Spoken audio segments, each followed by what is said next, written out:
Chad panics each time the gym is shut or he goes on holiday. He genuinely gets sad because he cannot get the pump and worries he will lose his gains. He doesn't think training is possible without modern gym equipment and looks down on guys who only do push-ups and pull-ups. Achilles, on the other hand, knows that the modern gym was never around in ancient Greece, yet the Greek athletes looked phenomenal. He understands force, weight, leverage, and uses these key concepts to his advantage when training with nothing but his own body. Achilles is never dependent on gyms and trains wherever he finds himself with total focus and presence. Okay, let's talk about the smartest way to train at home, or should I say train outside the gym. What are the key components that will allow you to not depend on gyms but build a great body, maintain a great physique wherever you are, whenever you want? The first point that you must realize is that you don't need anything to start working out with your own body. Your body is the most ancient and most profound equipment that you can have. A lot of people are like, I want to learn an instrument, I want to get the violin, the piano, the cello, but there is also an instrument that is more nuanced, ancient, right in your vocal cord. The same is true of training. So the first thing is to get out of this mindset like, oh, I need a gym membership.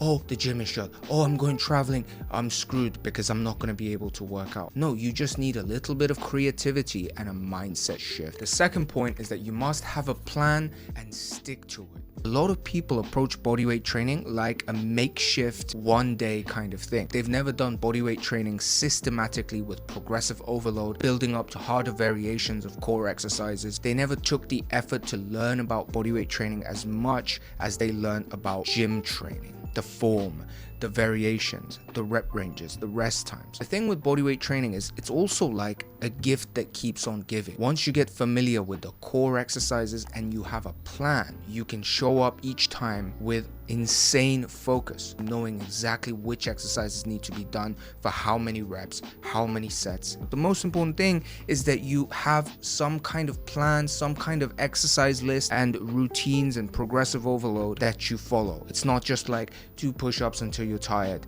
and then that's it because I don't have a gym membership. See the difference?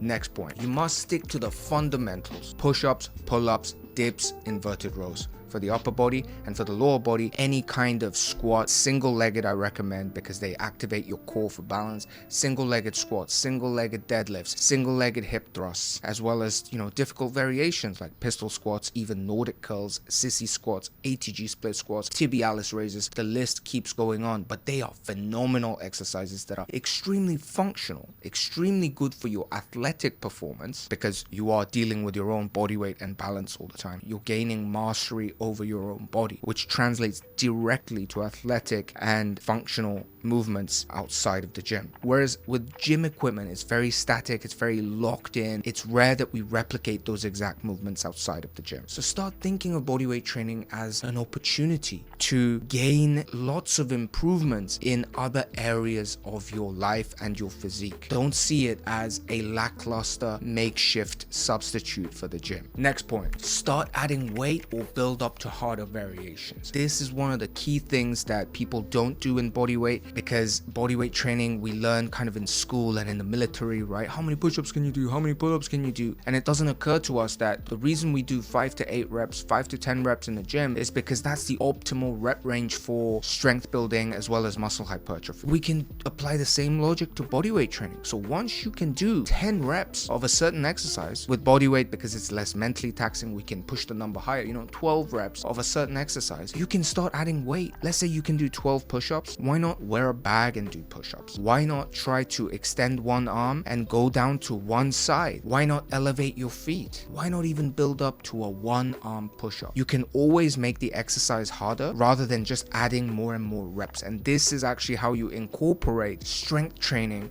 and elements of powerlifting into bodyweight training. So if you're someone that can do one-arm push-ups, 6, 7, 8 reps, if you can do one-arm pull-ups, you are elite. 0.01% of people watching this will be able to do a one-arm push-up, let alone a one-arm pull-up. It's an insane amount of relative strength, and it just goes to show how many ladders of improvement you can go up in bodyweight training. Build up to harder variations. By the way, if you want a structured guidance on how to even get your first push-up, how to get your first pull-up, all the way up to how to do one-arm push-ups and one-arm pull-ups, and a completely structured routine that talks you through all all of this as well as the form, check out the link below because I have a bodyweight training program which people are loving, so check that out. The final point that I'll make is that you can, after a while, invest in the most minimal equipment, whether it's a dip bar or a pull-up bar or some resistance bands. Those are the 3 recommendations that I have if you want to take your bodyweight training to the next level. Because dumbbells and weights, not only are they quite difficult to just carry around and purchase, you can actually substitute them with backpacks and books. But with resistance bands, pull-up bars, dip bars, a whole world of bodyweight training opens up again, because you can start doing weighted pull-ups, you can start doing hanging knee raises, you can start doing inverted rows with the dip bar, overhead presses with the resistance band, or start working your rotator cuffs. All of this again I go into in my bodyweight program, but I just wanted to tell you, if you ask me 3 top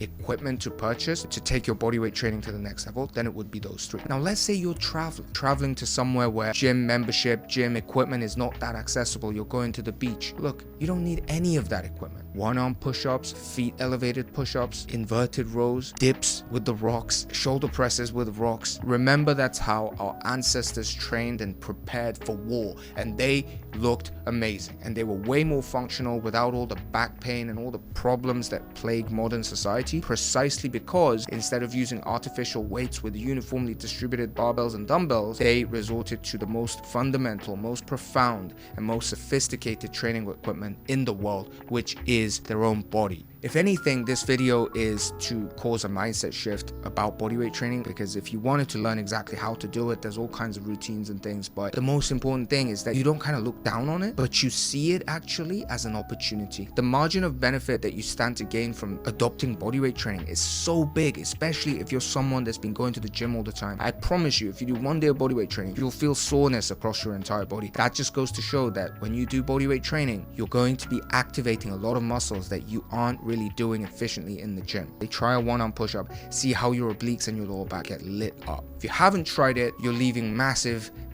gains, not just muscle gains, but holistic, athletic, functional gains on the table. So start looking at bodyweight training as an opportunity. I hope that video helped you. Please subscribe if you haven't already. Share it with people if you like my vibe. See you in the next video.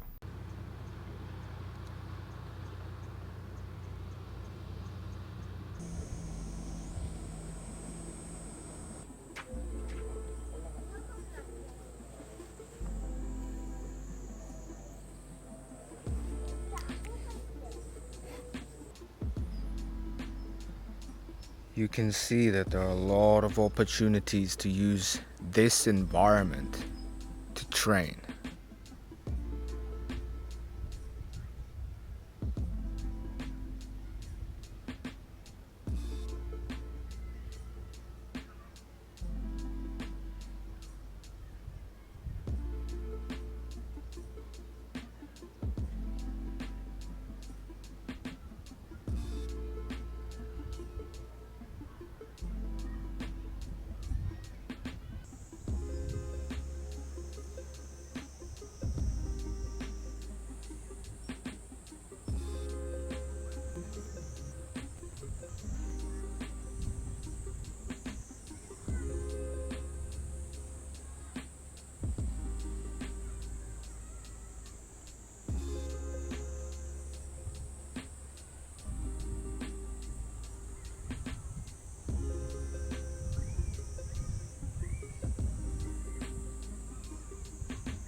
So all it takes is a little bit of creativity. So I could have done a lot more exercises for the lower body. I'm gonna do a couple upper body exercises using the environment, right? Gonna do some push-ups. I even got myself this little rock to make the point even further. Literally, you don't need anything. You can get a great workout. You just got to be creative and imagine how much balance is required when you go bare feet on the rocks. Imagine how healthy it is to have that pressure on your feet where all the nerves are that connect to your entire body, okay? So let's see what we can do with just this. And I hope this inspires you that, you don't have to do this. I spent a lot of the last 48 hours just lounging on the beach, floating on the surfboard, having a chat, drinking beer with friends. But today, I felt like, I want to move a little bit. I miss it already. And I wanted to put my bare feet on the sand, on the rocks. And, at first it stings, but you get used to it. It's probably healing me in ways that I don't even know. Okay.